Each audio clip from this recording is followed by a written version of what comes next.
Capítulo 15.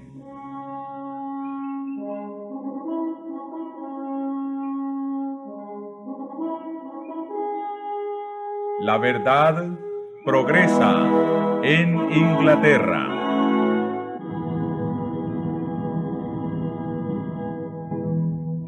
Al mismo tiempo que Lutero daba la Biblia al pueblo de Alemania, Tyndale era impulsado por el Espíritu de Dios a hacer otro tanto para Inglaterra.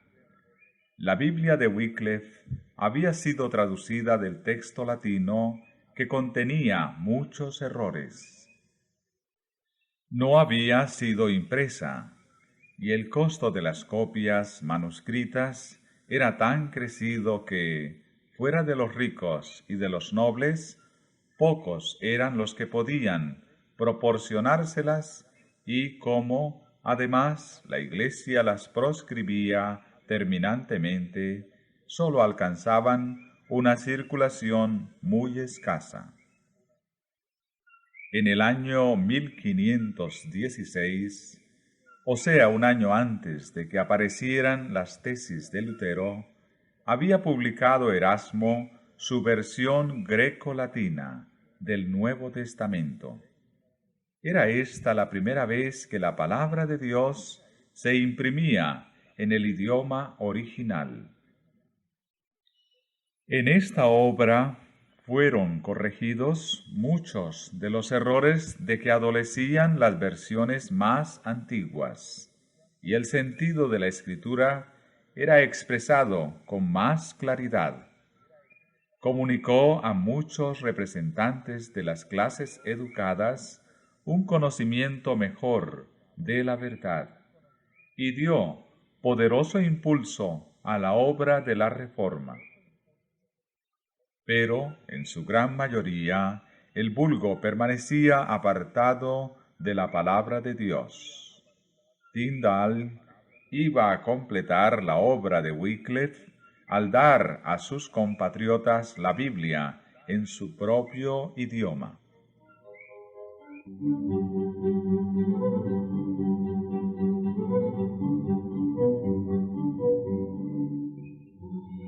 Muy dedicado al estudio y sincero investigador de la verdad, había recibido el Evangelio por medio del testamento griego de Erasmo. Exponía sus convicciones sin temor alguno e insistía en que todas las doctrinas tienen que ser probadas por las Santas Escrituras. Al acerto papista de que la Iglesia había dado la Biblia y de que sólo la Iglesia podía explicarla, contestaba Tyndale: ¿sabéis quién enseñó a las águilas a buscarse su presa? Ese mismo Dios es el que enseña a sus hijos hambrientos a encontrar a su Padre en su palabra. Lejos de habernos dado vosotros las santas Escrituras, las habéis escondido de nuestra vista, y sois vosotros los que quemáis a los que las escudriñan. Y si pudierais, quemaríais también las mismas Escrituras.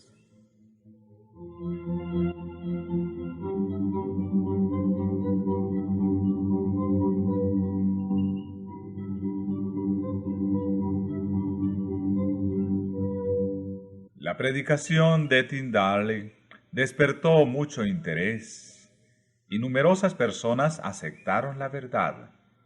Pero los sacerdotes andaban alerta, y no bien se hubo alejado del campo de sus trabajos, cuando ellos, valiéndose de amenazas y de engaños, se esforzaron en destruir su obra, y con éxito muchas veces.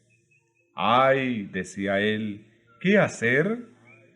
Mientras que yo siembro en un punto, el enemigo destruye lo que dejé sembrado en otro. No me es posible estar a la vez en todas partes. Oh, si los cristianos poseyesen la Biblia en su propio idioma, serían capaces de resistir a estos sofistas. Sin las Santas Escrituras es imposible confirmar a los legos en la verdad.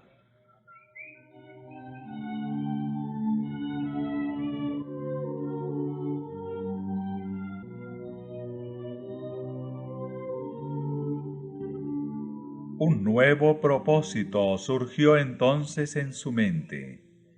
Era en la lengua de Israel, decía, en que se cantaban los salmos en el templo de Jehová. Y no resonará el Evangelio entre nosotros en la lengua de Inglaterra. ¿Será posible que la Iglesia tenga menos luz a mediodía que al alba? Los cristianos deben leer el Nuevo Testamento en su lengua materna. Los doctores y maestros de la Iglesia estaban en desacuerdo. Solamente por la Biblia podían los hombres llegar a la verdad. Uno sostiene a este doctor, otro a aquel, y cada escritor contradice a los demás. ¿De qué manera puede uno saber quién dice la verdad y quién enseña el error? ¿Cómo? En verdad, ello es posible solamente por medio de la palabra de Dios.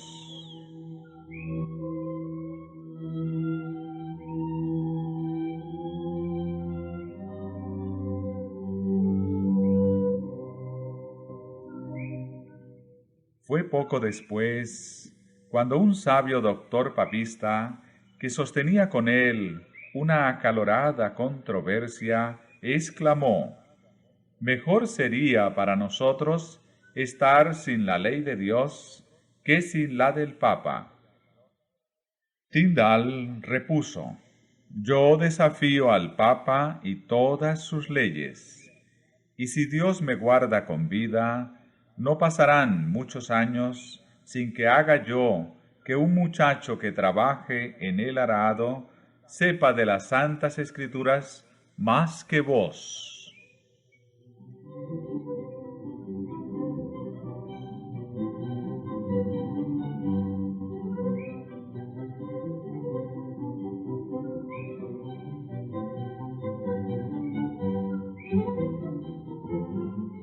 Así confirmado su propósito de dar a su pueblo el Nuevo Testamento en su propia lengua, Tyndale puso inmediatamente manos a la obra.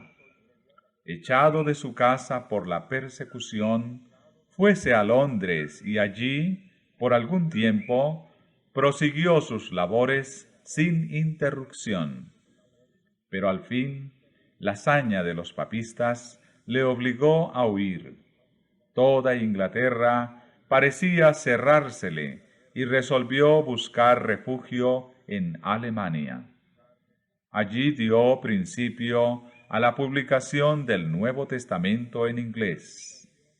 2 veces su trabajo fue suspendido, pero cuando le prohibían imprimirlo en una ciudad, se iba a otra. Finalmente se dirigió a Worms, donde unos cuantos años antes Lutero había defendido el Evangelio ante la Dieta. En aquella antigua ciudad había muchos amigos de la Reforma, y allí prosiguió Tyndale sus trabajos sin más trabas. Pronto salieron de la imprenta 3000 ejemplares del Nuevo Testamento, y en el mismo año se hizo otra edición.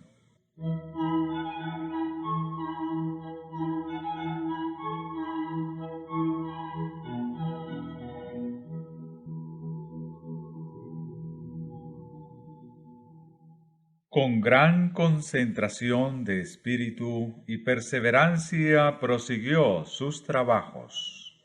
A pesar de la vigilancia con que las autoridades de Inglaterra guardaban los puertos, la palabra de Dios llegó de varios modos a Londres y de allí circuló por todo el país. Los papistas trataron de suprimir la verdad, pero en vano. El obispo de Durham compró de una sola vez a un librero amigo de Tyndale todo el surtido de Biblias que tenía, para destruirlas, suponiendo que de esta manera estorbaría en algo la circulación de las Escrituras. Pero, por el contrario, el dinero así conseguido fue suficiente para hacer una edición nueva y más elegante, que de otro modo no hubiera podido publicarse.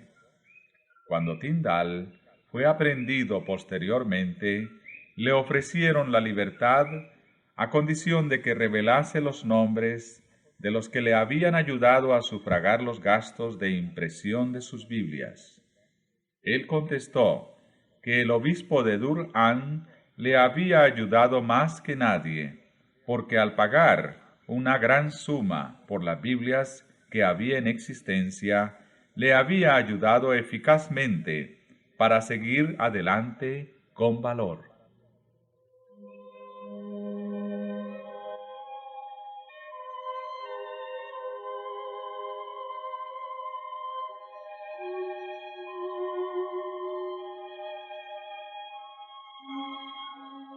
La traición entregó a Tyndale a sus enemigos y quedó preso por muchos meses. Finalmente, dio testimonio de su fe por el martirio, pero las armas que él había preparado sirvieron para ayudar a otros soldados a seguir batallando a través de los siglos hasta el día de hoy.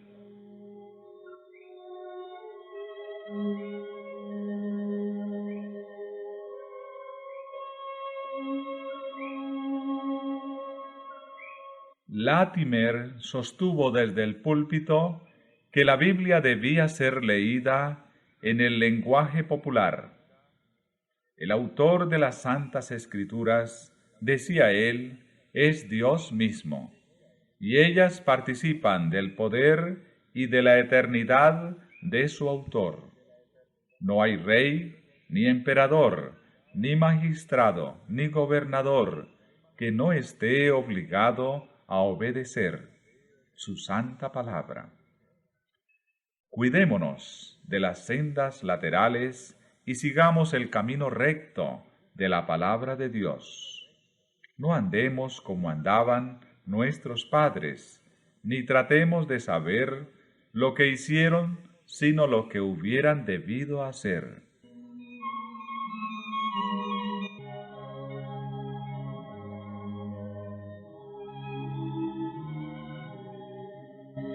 Barnes y Fritz, fieles amigos de Tyndale, se levantaron en defensa de la verdad.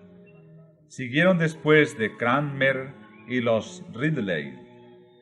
Estos caudillos de la Reforma inglesa eran hombres instruidos, y casi todos habían sido muy estimados por su fervor y su piedad cuando estuvieron en la comunión de la Iglesia romana. Su oposición al papado fue resultado del conocimiento que tuvieron de los errores de la Santa Sede.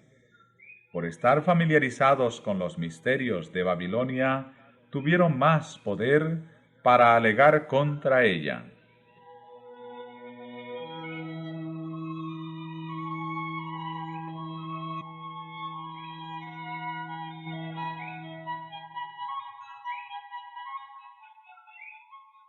Ahora voy a hacer una pregunta peregrina, decía Latimer.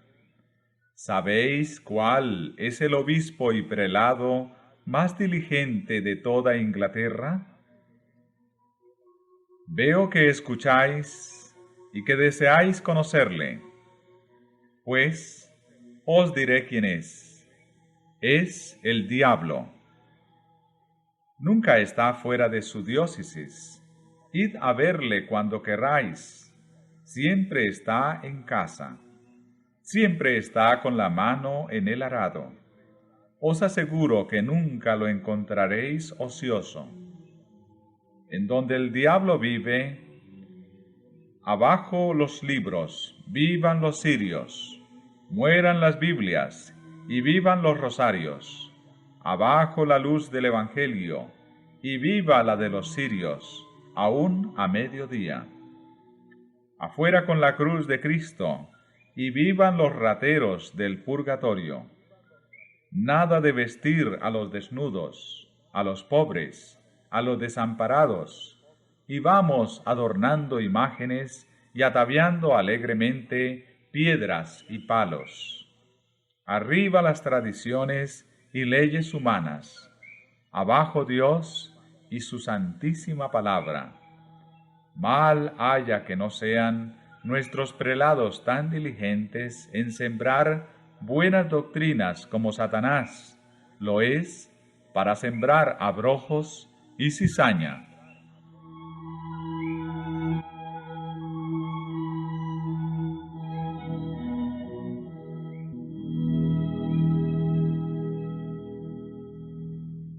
El gran principio que sostenían estos reformadores, el mismo que sustentaron los valdenses, Wycliffe, Juan Hus, Lutero, Zwinglio y los que se unieron a ellos, era la infalible autoridad de las Santas Escrituras, como regla de fe y práctica.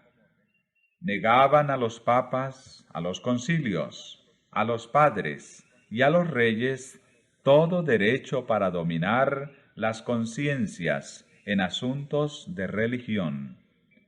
La Biblia era su autoridad y por las enseñanzas de ella juzgaban todas las doctrinas y exigencias. La fe en Dios y en su palabra era la que sostenía a estos santos varones cuando entregaban su vida en la hoguera. «Ten buen ánimo», decía Latimer a su compañero de martirio cuando las llamas estaban a punto de acallar sus voces, que en este día encenderemos una luz tal en Inglaterra que, confío en la gracia de Dios, jamás se apagará.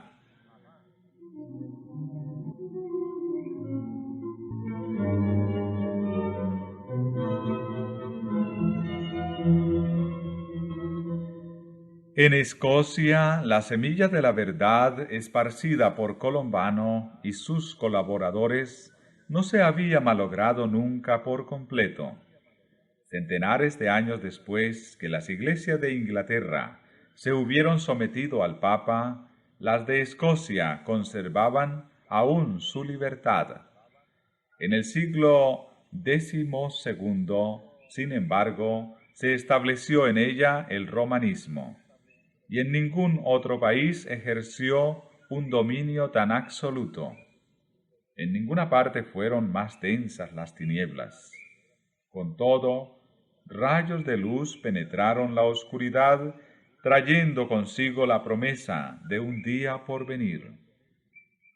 Los Lollardos que vinieron de Inglaterra con la Biblia y las enseñanzas de Wycliffe hicieron mucho por conservar el conocimiento del Evangelio, y cada siglo tuvo sus confesores y sus mártires.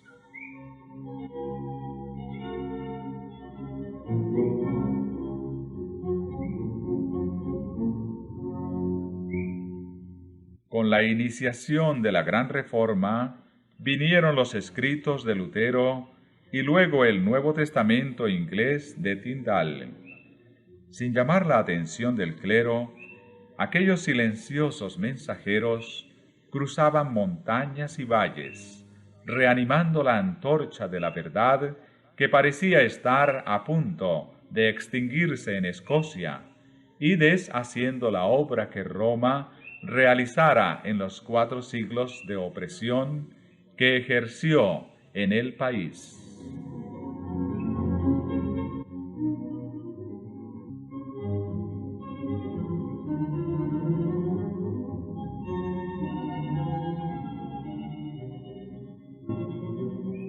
Entonces la sangre de los mártires dio nuevo impulso al movimiento de la Reforma.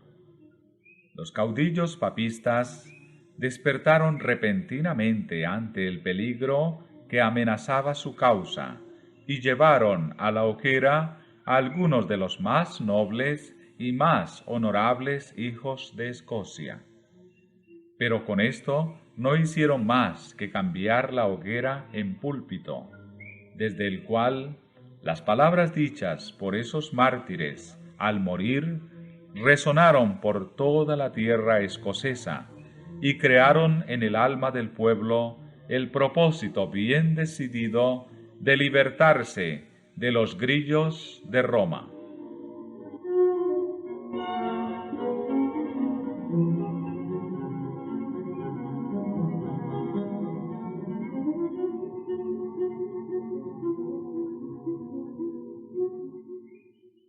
Hamilton y Wishart, príncipes por su carácter y por su nacimiento, y con ellos un largo séquito de más humildes discípulos, entregaron sus vidas en la hoguera.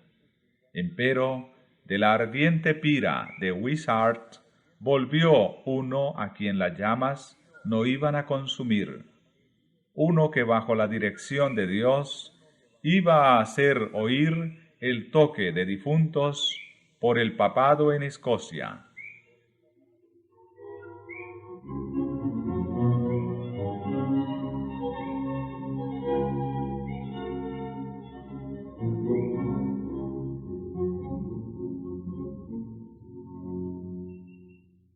Juan Knox se había apartado de las tradiciones y de los misticismos de la Iglesia para nutrirse de las verdades de la palabra de Dios. Y las enseñanzas de Wishart le confirmaron en la resolución de abandonar la comunión de Roma y unirse con los perseguidos reformadores.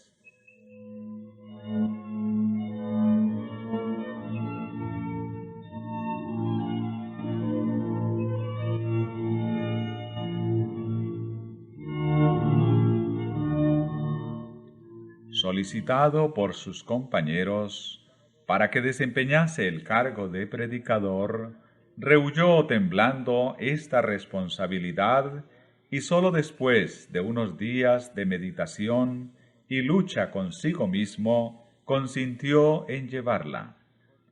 Pero una vez aceptado el puesto, siguió adelante con inquebrantable resolución y con valor a toda prueba por toda la vida. Este sincero reformador no tuvo jamás miedo de los hombres. El resplandor de las hogueras no hizo más que dar a su fervor mayor intensidad. Con el hacha del tirano pendiente sobre su cabeza y amenazándole de muerte, permanecía firme y asestando golpes a diestra y a siniestra para demoler la idolatría.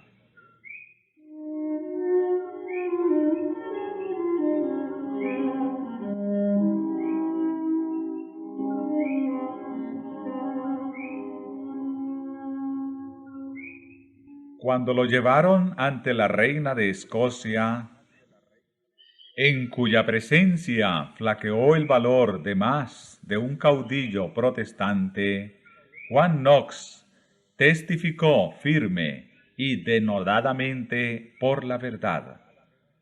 No podían ganarlo con halagos, ni intimidarlo con amenazas. La reina le culpó de herejía. Había enseñado al pueblo una religión que estaba prohibida por el Estado y con ello, añadía ella, transgredía el mandamiento de Dios que ordena a los súbditos obedecer a sus gobernantes. Knox respondió con firmeza: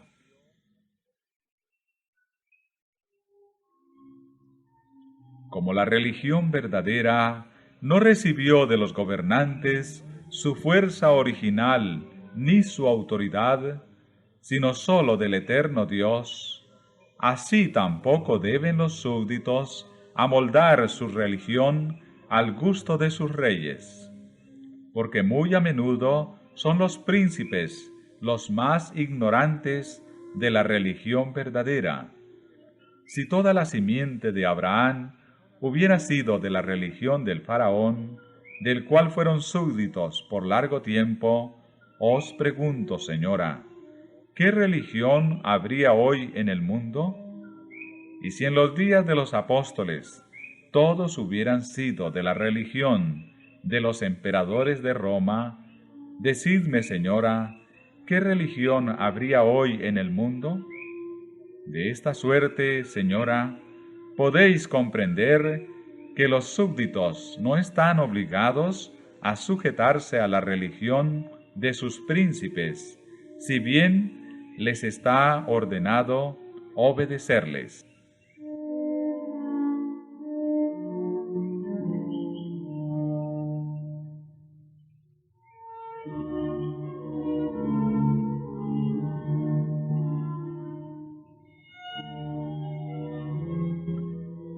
María respondió: Vos interpretáis las Escrituras de un modo, y ellos, los maestros romanistas, las interpretan de otro. ¿A quién creeré y quién será juez en este asunto?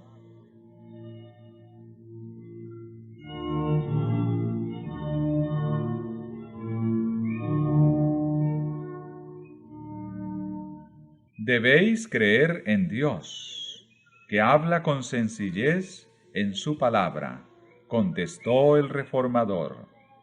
Y más de lo que ella os diga, no debéis creer ni de unos ni de otros.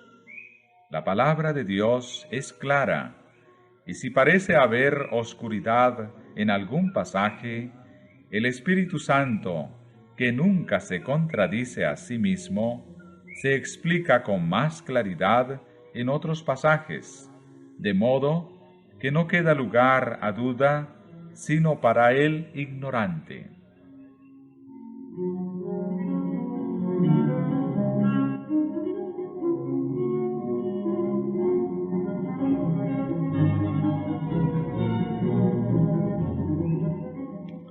Tales fueron las verdades que el intrépido reformador, con peligro de su vida, dirigió a los oídos reales. Con el mismo valor indómito, se aferró a su propósito y siguió orando y combatiendo como fiel soldado del Señor, hasta que Escocia quedó libre del papado.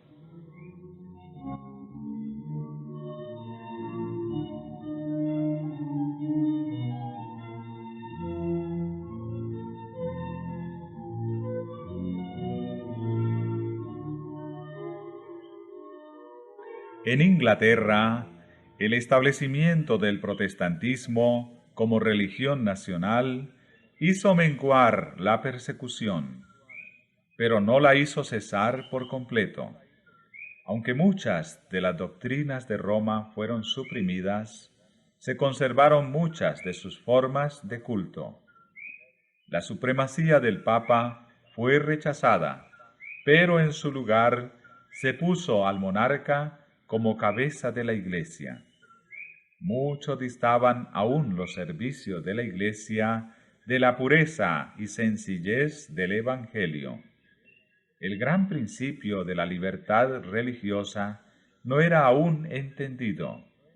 Si bien es verdad que pocas veces apelaron los gobernantes protestantes a las horribles crueldades de que se valía Roma contra los herejes, no se reconocía el derecho que tienen todo hombre de adorar a Dios según los dictados de su conciencia.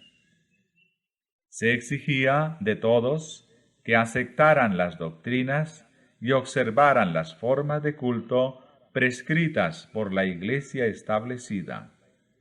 Aún se siguió persiguiendo a los disidentes por centenares de años, con mayor o menor encarnizamiento.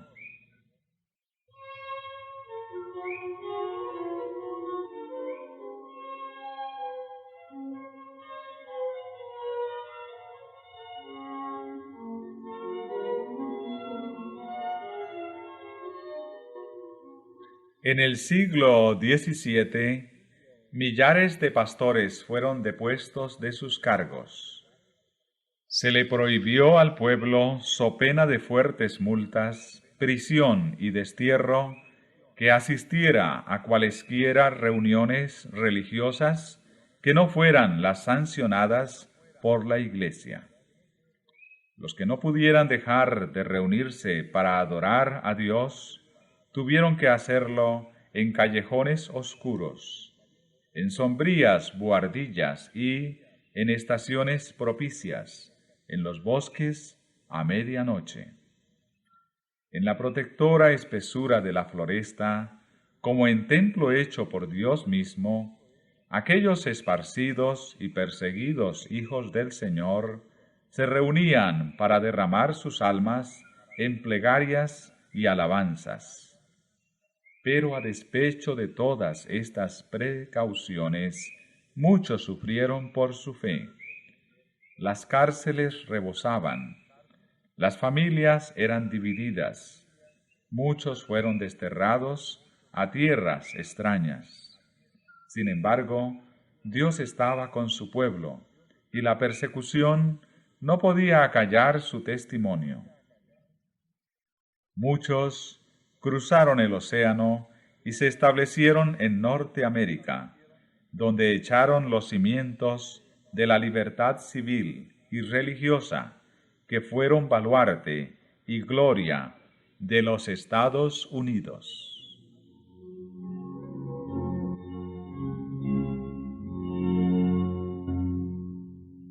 Otra vez, como en los tiempos apostólicos, la persecución contribuyó al progreso del Evangelio. En una asquerosa mazmorra, atestada de reos y libertinos, Juan Bunyan respiró el verdadero ambiente del cielo y escribió su maravillosa alegoría del viaje del peregrino de la ciudad de destrucción a la ciudad celestial. Por más de 200 años, aquella voz habló desde la cárcel de Bedford con poder penetrante a los corazones de los hombres. El Viador y la gracia abundante para el mayor de los pecadores han guiado a muchos por el sendero de la vida eterna.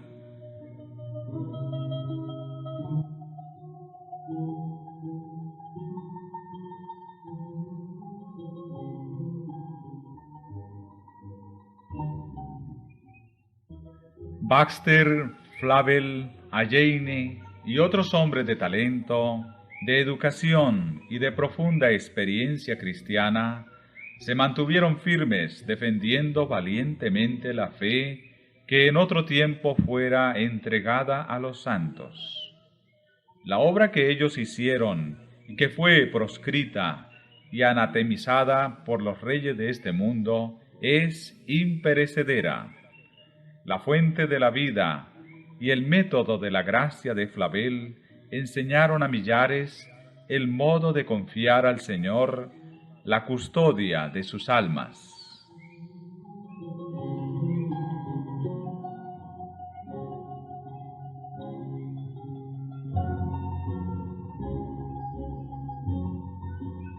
El pastor reformado de Baxter fue una verdadera bendición para muchos que deseaban un avivamiento de la obra de Dios, y su descanso eterno de los santos cumplió su misión de llevar almas al descanso que queda para el pueblo de Dios.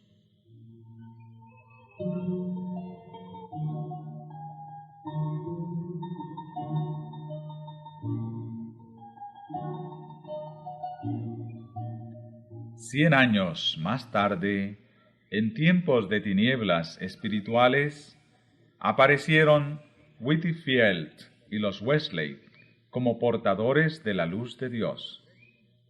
Bajo el régimen de la Iglesia establecida, el pueblo de Inglaterra había llegado a un estado tal de decadencia que apenas podía distinguirse del paganismo. La religión natural era el estudio favorito del clero, y en él iba incluida casi toda su teología. La aristocracia hacía escarnio de la piedad y se jactaba de estar por sobre los que llamaba su fanatismo, en tanto que el pueblo bajo vivía en la ignorancia y el vicio, y la Iglesia no tenía valor ni fe para seguir sosteniendo la causa de la verdad ya decaída.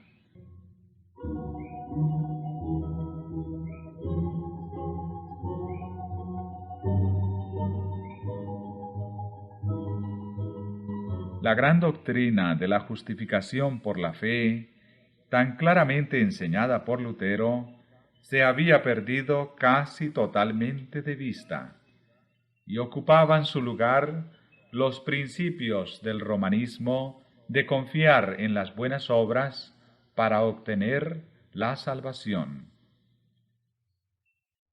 Whitefield y los Wesley, miembros de la Iglesia establecida, buscaban con sinceridad el favor de Dios, que, según se les había enseñado, se conseguía por medio de una vida virtuosa y por la observancia de los ritos religiosos.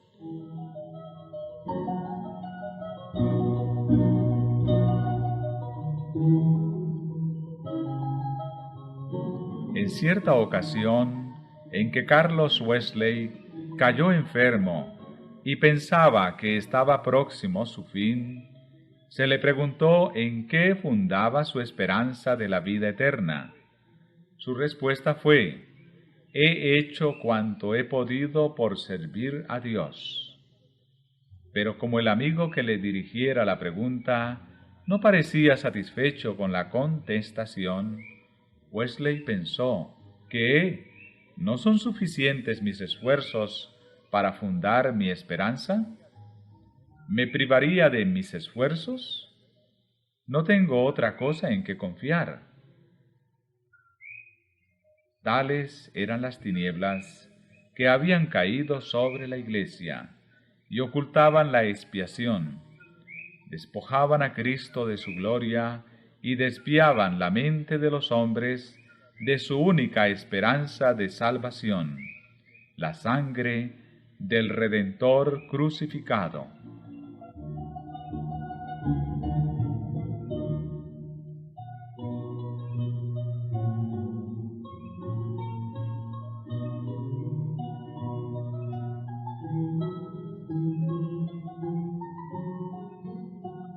Wesley y sus compañeros fueron inducidos a reconocer que la religión verdadera tiene su asiento en el corazón y que la ley de Dios abarca los pensamientos lo mismo que las palabras y las obras.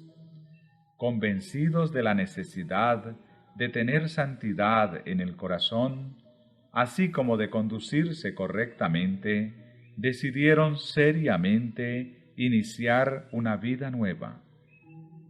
Por medio de esfuerzos diligentes, acompañados de fervientes oraciones, se empeñaban en vencer las malas inclinaciones del corazón natural. Llevaban una vida de abnegación, de amor y de humillación, y observaban rigurosamente todo aquello que a su parecer podría ayudarles a alcanzar lo que más deseaban, una santidad que pudiese asegurarles el favor de Dios. Pero no lograban lo que buscaban. Vanos eran sus esfuerzos para librarse de la condenación del pecado y para quebrantar su poder. Era la misma lucha que había tenido que sostener Lutero en su celda del convento en Erfurt. Era la misma pregunta que le había atormentado el alma: ¿cómo puede el hombre ser justo para con Dios?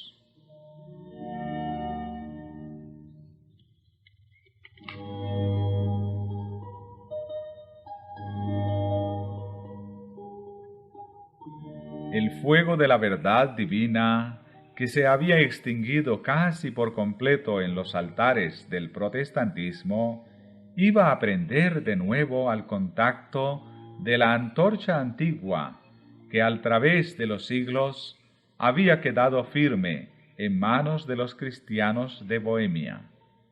Después de la Reforma, el protestantismo había sido pisoteado en Bohemia por las hordas de Roma. Los que no quisieron renunciar a la verdad tuvieron que huir. Algunos de ellos, que se refugiaron en Sajonia, guardaron allí la antigua fe, y de los descendientes de estos cristianos provino la luz que iluminó a Wesley y a sus compañeros.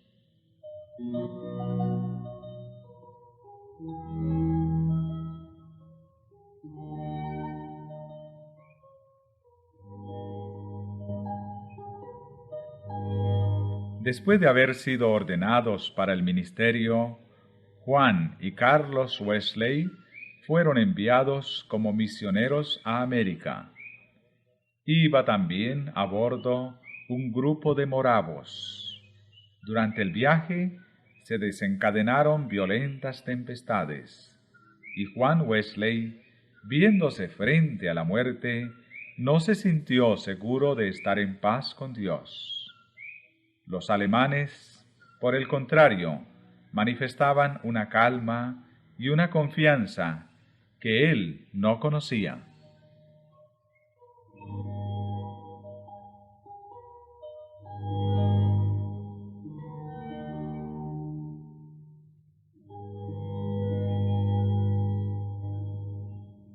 Ya mucho antes, dice él, había notado yo el carácter serio de aquella gente. De su humildad habían dado pruebas manifiestas, al prestarse a desempeñar en favor de los otros pasajeros las tareas serviles que ninguno de los ingleses quería hacer, y al no querer recibir paga por estos servicios, declarando que era un beneficio para sus altivos corazones y que su amante Salvador había hecho más por ellos. Y día tras día manifestaban una mansedumbre que ninguna injuria podía alterar. Si eran empujados, golpeados o derribados, se ponían en pie y se marchaban a otro lugar, pero sin quejarse. Ahora se presentaba la oportunidad de probar si habían quedado tan libres del espíritu de temor como del orgullo, ira y venganza.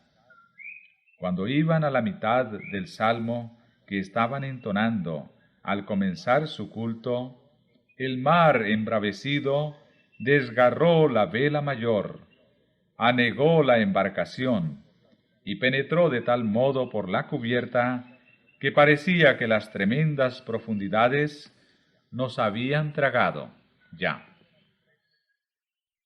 Los ingleses se pusieron a gritar desaforadamente. Los alemanes siguieron cantando con serenidad.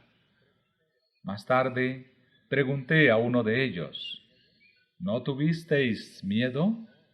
Y me dijo, no, gracias a Dios.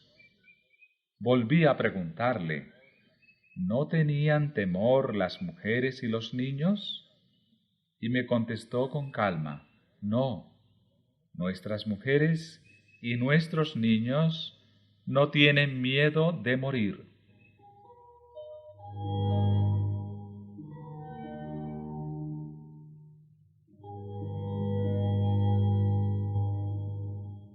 Al arribar a San Banach, vivió Wesley algún tiempo con los moravos y quedó muy impresionado por su comportamiento cristiano.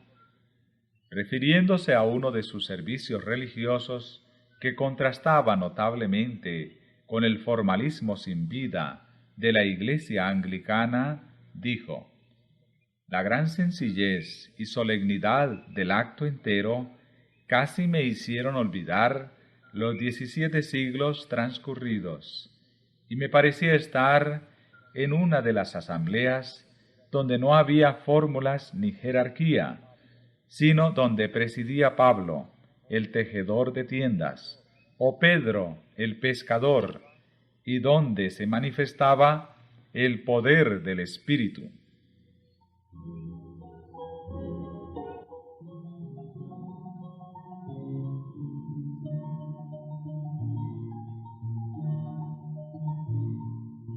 Al regresar a Inglaterra, Wesley, bajo la dirección de un predicador moravo, llegó a una inteligencia más clara de la fe bíblica.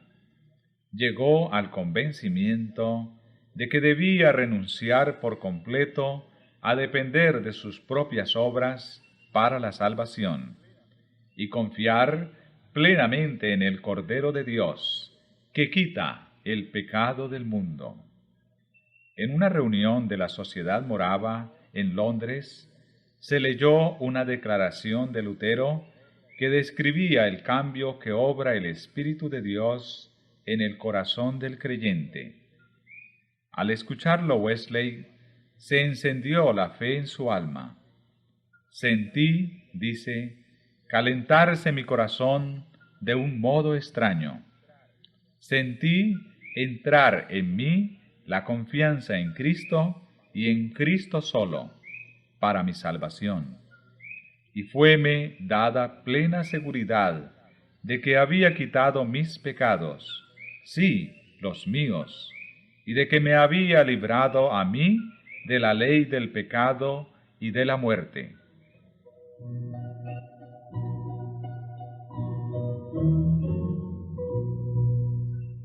Durante largos años de arduo y enojoso trabajo, de rigurosa abnegación, de censuras y de humillación, Wesley se había sostenido firme en su propósito de buscar a Dios. Al fin le encontró y comprobó que la gracia que se había empeñado en ganar por medio de oraciones y ayunos, de limosnas y sacrificios, era un don sin dinero y sin precio.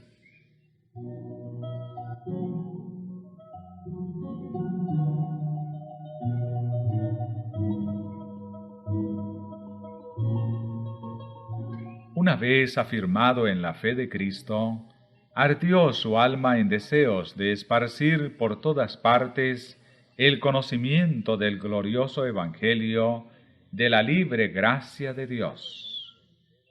Considero el mundo entero como mi parroquia, decía él, y donde quiera que esté, encuentro oportuno, justo y de mi deber declarar a todos los que quieran oírlas las alegres nuevas de la salvación.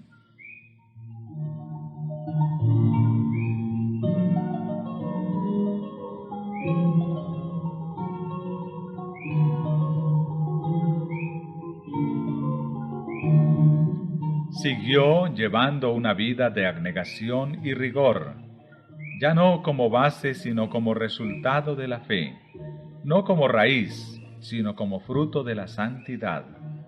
La gracia de Dios en Cristo es el fundamento de la esperanza del cristiano, y dicha gracia debe manifestarse en la obediencia.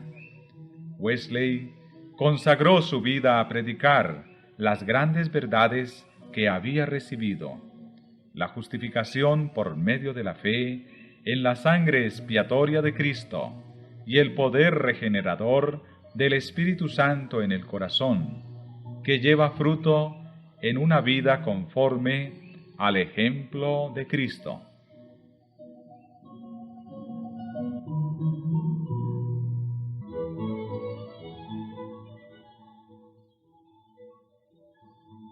Whitefield y los Wesley habían sido preparados para su obra por medio de un profundo sentimiento de su propia perdición, y para poder sobrellevar duras pruebas como buenos soldados de Jesucristo, se habían visto sometidos a una larga serie de escarnios, burlas y persecución, tanto en la universidad como al entrar en el ministerio.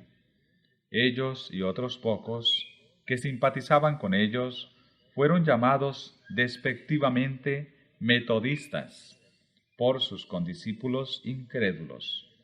Pero en la actualidad el apodo es considerado como honroso por una de las mayores denominaciones de Inglaterra y de América.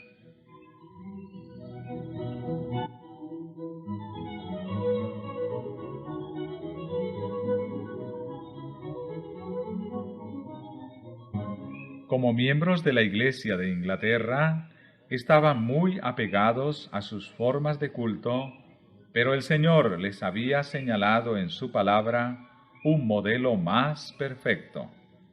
El Espíritu Santo les constriñó a predicar a Cristo y a éste crucificado. El poder del Altísimo acompañó sus labores. Millares fueron convencidos y verdaderamente convertidos. Había que proteger de los lobos rapaces a estas ovejas. Wesley no había pensado formar una nueva denominación, pero organizó a los convertidos en lo que se llamó en aquel entonces la Unión Metodista.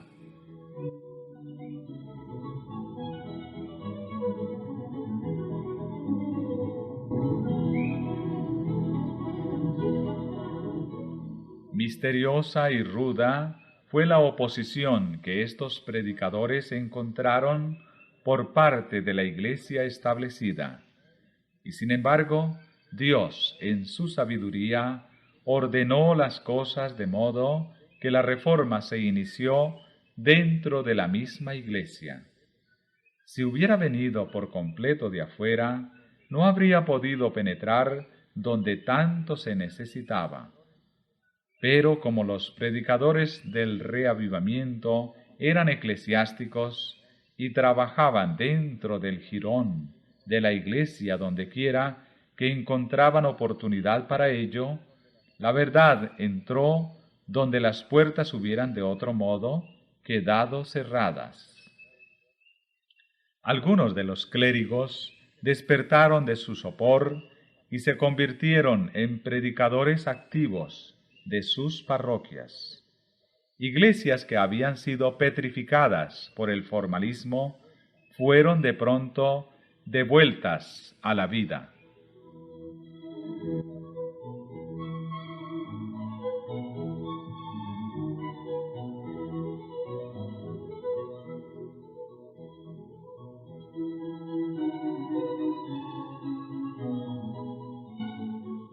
En los tiempos de Wesley, como en todas las épocas de la historia de la Iglesia, hubo hombres dotados de diferentes dones que hicieron cada uno la obra que les fuera señalada. No estuvieron de acuerdo en todos los puntos de doctrina, pero todos fueron guiados por el Espíritu de Dios y unidos en el absorbente propósito de ganar almas para Cristo. Las diferencias que mediaron entre Whitefield y los Wesley estuvieron en cierta ocasión a punto de separarlos, pero habiendo aprendido a ser mansos en la escuela de Cristo, la tolerancia y el amor fraternal los reconciliaron. No tenían tiempo para disputarse cuando en derredor suyo abundaban el mal y la iniquidad, y los pecadores iban hacia la ruina.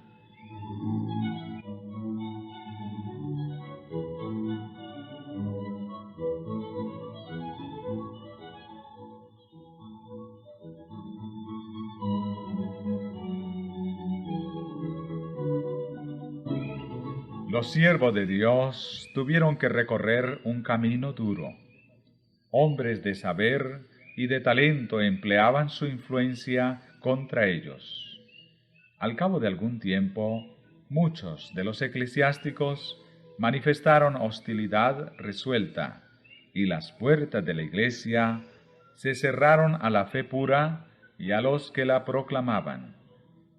La actitud adoptada por los clérigos al denunciarlos desde el púlpito, despertó los elementos favorables a las tinieblas, la ignorancia y la iniquidad.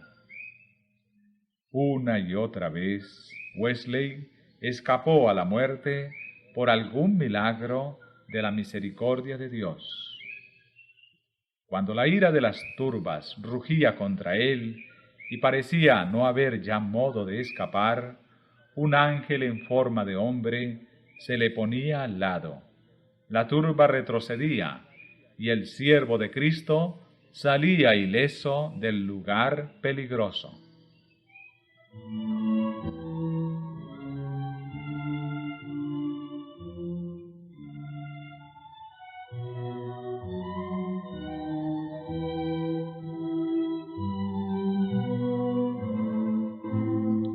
Hablando él de cómo se salvó de uno de estos lances, dijo: muchos trataron de derribarme mientras descendíamos de una montaña por una senda resbalosa que conducía a la ciudad, porque suponían, y con razón, que una vez caído allí, me hubiera sido muy difícil levantarme.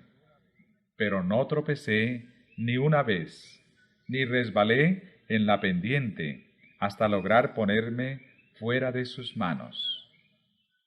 Muchos quisieron sujetarme por el cuello o tirarme de los faldones para hacerme caer, pero no lo pudieron.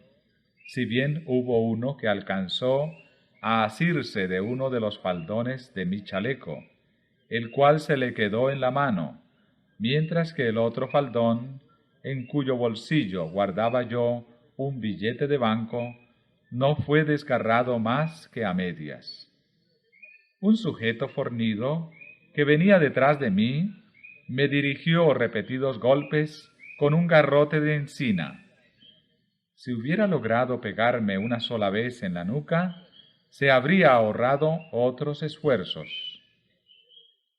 Pero siempre se le desviaba el golpe, y no puedo explicar el por qué, pues me era imposible moverme hacia la derecha ni hacia la izquierda. Otro vino corriendo entre el tumulto y levantó el brazo para descargar un golpe sobre mí. Se detuvo de pronto y solo me acarició la cabeza diciendo: «¿Qué cabello tan suave tiene?». Los primeros que se convirtieron fueron los héroes del pueblo, los que en todas las ocasiones capitaneaban a la canalla, uno de los cuales había ganado un premio peleando en el patio de los osos.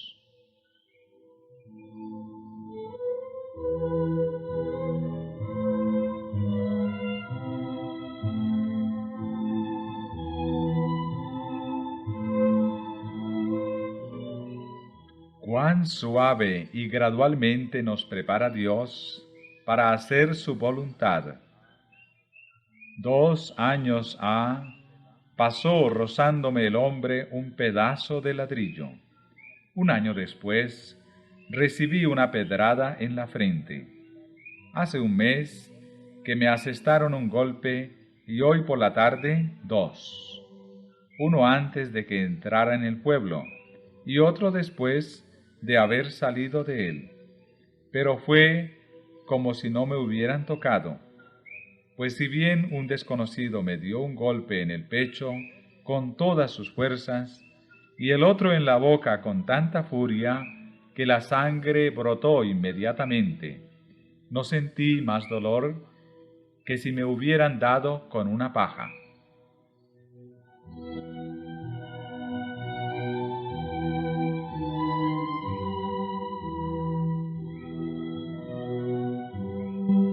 Los metodistas de aquellos días, tanto el pueblo como los predicadores, eran blanco de escarnios y persecuciones, tanto por parte de los miembros de la iglesia establecida, como de gente irreligiosa excitada por las calumnias inventadas por esos miembros. Se les arrastraba ante los tribunales de justicia, que lo eran solo de nombre, pues la justicia en aquellos días era rara en las cortes. Con frecuencia eran atacados por sus perseguidores. La turba iba de casa en casa y le destruía los muebles y lo que encontraban, llevándose lo que les parecía y ultrajando brutalmente a hombres, mujeres y niños. En ocasiones se fijaban avisos en las calles, convocando a los que quisiesen ayudar a quebrar ventanas y saquear las casas de los metodistas, dándoles cita en lugar y hora señalados. Estos atropellos de las leyes divinas y humanas se dejaban pasar sin castigo. Se organizó una persecución en forma contra la gente cuya única falta consistía en que procuraban apartar a los pecadores del camino de la perdición y llevarlos a la senda de la santidad.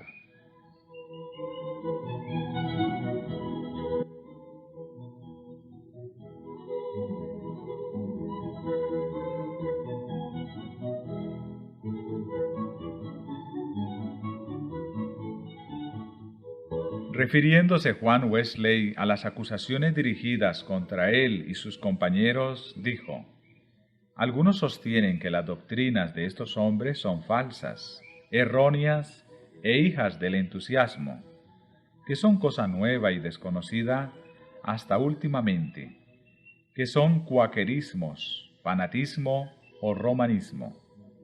Todas estas pretensiones han sido cortadas de raíz y ha quedado bien probado que cada una de dichas doctrinas es sencillamente doctrina de las Escrituras, interpretada por nuestra propia Iglesia. De consiguiente, no pueden ser falsas ni erróneas, si es que la Escritura es verdadera. Otros sostienen que las doctrinas son demasiado estrictas, que hacen muy estrecho el camino del cielo, y esta es en verdad la objeción fundamental, pues durante un tiempo fue casi la única, y en realidad se basan implícitamente en ella otras más que se presentan en varias formas. Sin embargo, hacen el camino del cielo más estrecho de lo que fue hecho por el Señor y sus apóstoles. ¿Son sus doctrinas más estrictas que las de la Biblia? Considerad solo unos cuantos textos. Amarás pues al Señor tu Dios de todo tu corazón, y de toda tu alma, y de toda tu mente, y de todas tus fuerzas. Amarás a tu prójimo como a ti mismo. Mas yo os digo que toda palabra ociosa que hablaren los hombres, de ella darán cuenta en el día del juicio. Si pues coméis o bebéis o hacéis otra cosa, hacedlo todo a gloria de Dios.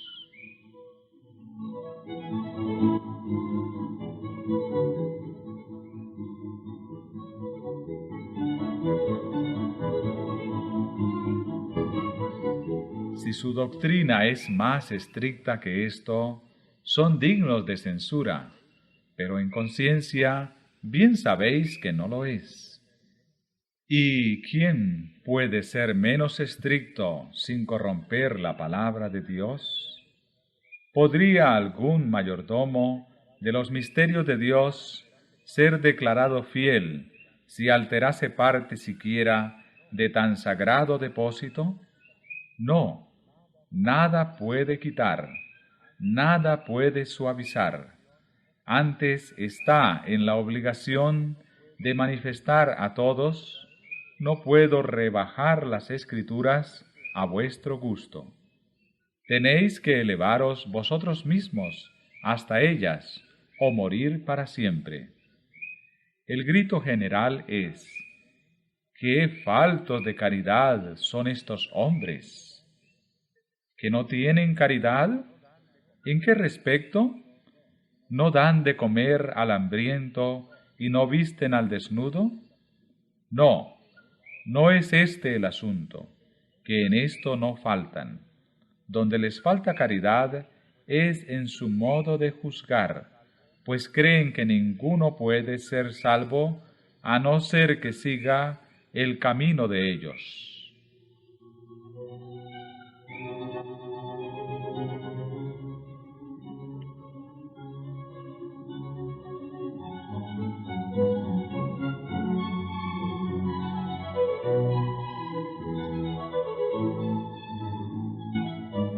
El decaimiento espiritual que se había dejado sentir en Inglaterra poco antes del tiempo de Wesley era debido en gran parte a las enseñanzas contrarias a la ley de Dios o antinomianismo. Muchos afirmaban que Cristo había abolido la ley moral y que los cristianos no tenían obligación de observarla, que el creyente está libre de la esclavitud de las buenas obras. Otros, si bien admitían la perpetuidad de la ley, declaraban que no había necesidad de que los ministros exhortaran al pueblo a que obedecieran los preceptos de ella, puesto que los que habían sido elegidos por Dios para ser salvos eran llevados por el impulso irresistible de la gracia divina a practicar la piedad y la virtud, mientras los sentenciados a eterna perdición no tenían poder para obedecer a la ley divina.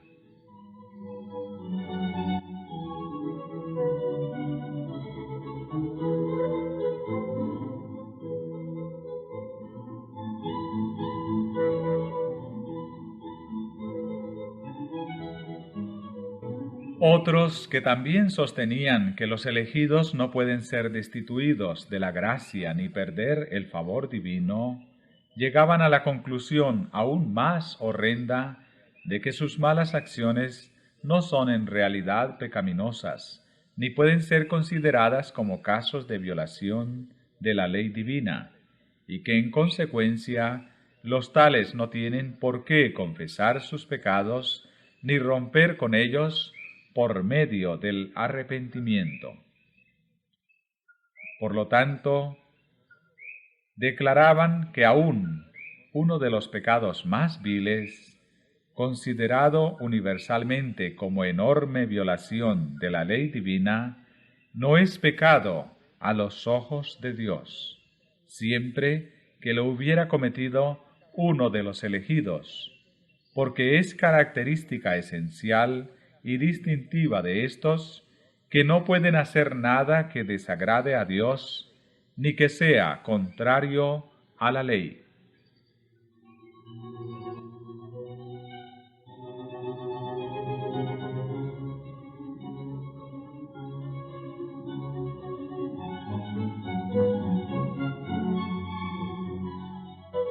Estas monstruosas doctrinas son esencialmente lo mismo que la enseñanza posterior de los educadores y teólogos populares, quienes dicen que no existe ley divina como norma inmutable de lo que es recto, y que más bien la norma de la moralidad es indicada por la sociedad, y que ha estado siempre sujeta a cambios. Todas estas ideas son inspiradas por el mismo Espíritu Maestro, por aquel que, hasta entre los seres impecables de los cielos, comenzó su obra de procurar suprimir las justas restricciones de la ley de Dios.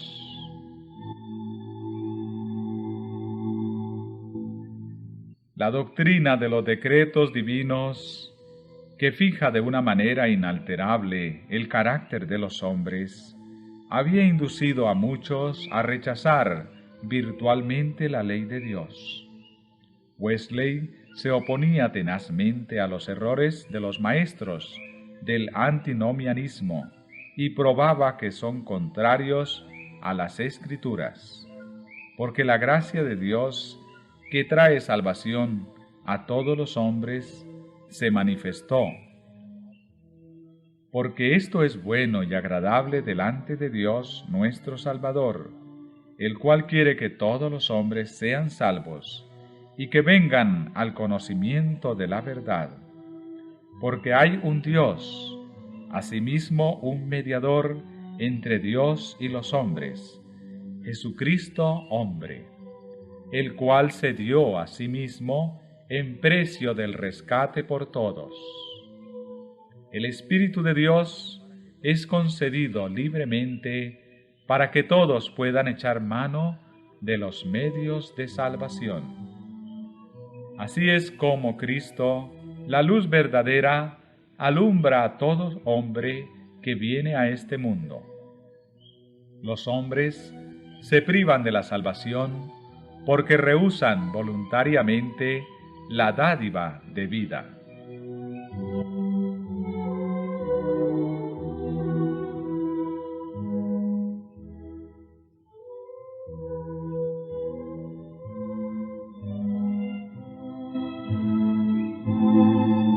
En contestación al aserto de que a la muerte de Cristo quedaron abolidos los preceptos del Decálogo juntamente con los de la ley ceremonial, decía Wesley: la ley moral contenida en los 10 mandamientos y sancionada por los profetas, Cristo no la abolió. Al venir al mundo, no se propuso suprimir parte alguna de ella. Esta es una ley que jamás puede ser abolida, pues permanece firme como fiel testigo en los cielos. Existía desde el principio del mundo, habiendo sido escrita no en tablas de piedra, sino en el corazón de todos los hijos de los hombres al salir de manos del Creador. Y no obstante estar ahora borradas en gran manera por el pecado las letras, tiempo atrás escritas por el dedo de Dios, no pueden serlo del todo mientras tengamos conciencia alguna del bien y del mal. Cada parte de esta ley ha de seguir en vigor para toda la humanidad y por todos los siglos, porque no depende de ninguna consideración de tiempo, ni de lugar, ni de ninguna otra circunstancia sujeta a alteración, sino que depende de la naturaleza de Dios mismo, de la del hombre y de la invariable relación que existe entre uno y otro.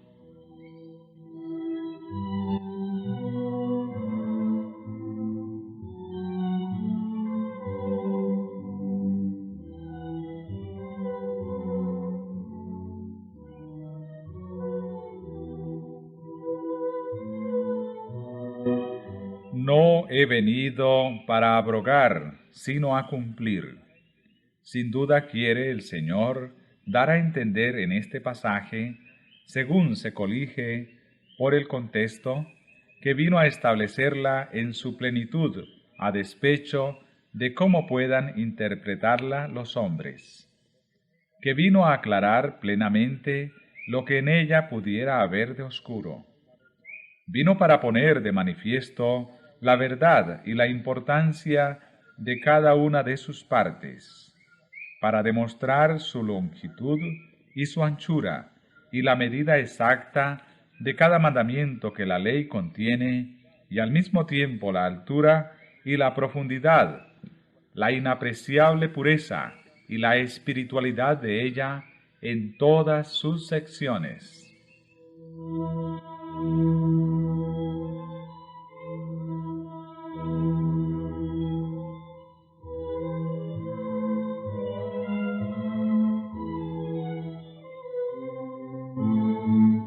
Wesley demostró la perfecta armonía que existe entre la ley y el Evangelio. Existe, pues, entre la ley y el Evangelio la relación más estrecha que se pueda concebir. Por una parte, la ley nos abre continuamente paso hacia el Evangelio y nos lo señala, y por otra, el Evangelio nos lleva constantemente a un cumplimiento exacto de la ley. La ley, por ejemplo, nos exige que amemos a Dios y a nuestro prójimo, y que seamos mansos, humildes y santos. Nos sentimos incapaces de estas cosas y aún más. Sabemos que a los hombres esto es imposible, pero vemos una promesa de Dios, de darnos ese amor y de hacernos humildes, mansos y santos. Nos acogemos a este Evangelio y a estas alegres nuevas. Se nos da conforme a nuestra fe, y la justicia de la ley se cumple en nosotros, por medio de la fe que es en Cristo Jesús. Entre los más acérrimos enemigos del Evangelio de Cristo, dijo Wesley, se encuentran aquellos que juzgan la ley misma abierta y explícitamente y hablan mal de ella, que enseñan a los hombres a quebrantar, a disolver o anular la obligación que impone, no sólo uno de los mandamientos de la ley, ya sea el menor o el mayor, sino todos ellos de una vez.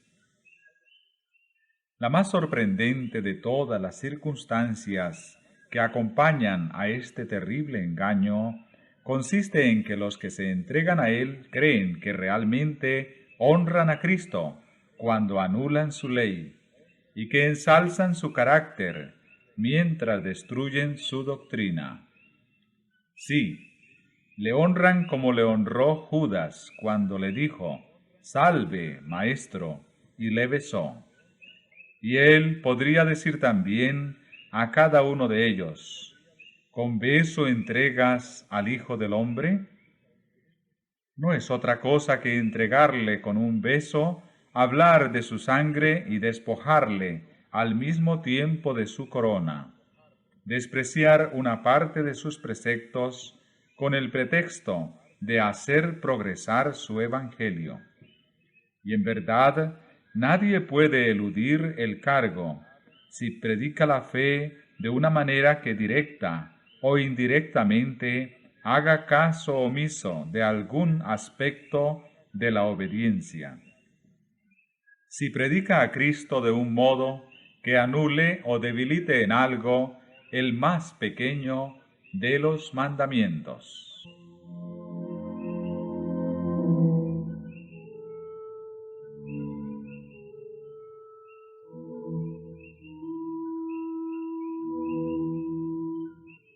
Y a los que insistían en que la predicación del Evangelio satisface todas las exigencias de la ley, Wesley replicaba, «Lo negamos rotundamente.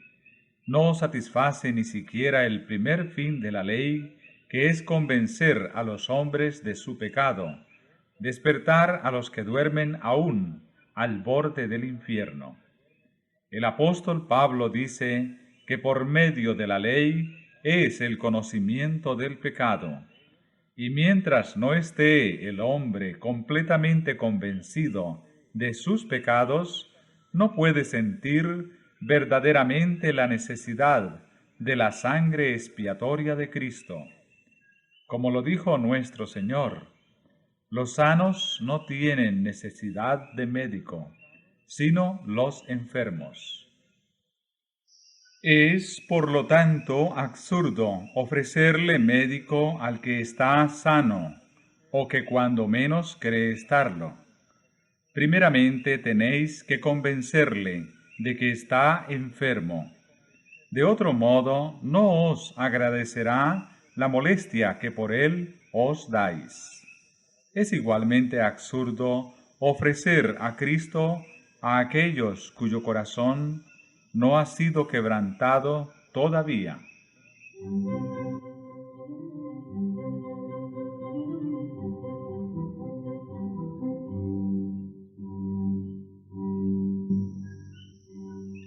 De modo que, al predicar el Evangelio de la gracia de Dios, Wesley, como su maestro, procuraba engrandecer la ley y hacerla honorable. Hizo fielmente la obra que Dios le encomendara, y gloriosos fueron los resultados que le fue dado contemplar. Hacia el fin de su larga vida, de más de 80 años, de los cuales consagró más de medio siglo a su ministerio itinerante, sus fieles adherentes sumaban más de 500.000 de almas. Pero las multitudes que por medio de sus trabajos fueron rescatadas de la ruina y de la degradación del pecado, y elevadas a un nivel más alto de pureza y santidad, y el número de los que por medio de sus enseñanzas han alcanzado una experiencia más profunda y más rica, nunca se conocerán hasta que toda la familia de los redimidos sea reunida en el reino de Dios. La vida de Wesley encierra una lección de incalculable valor para cada cristiano.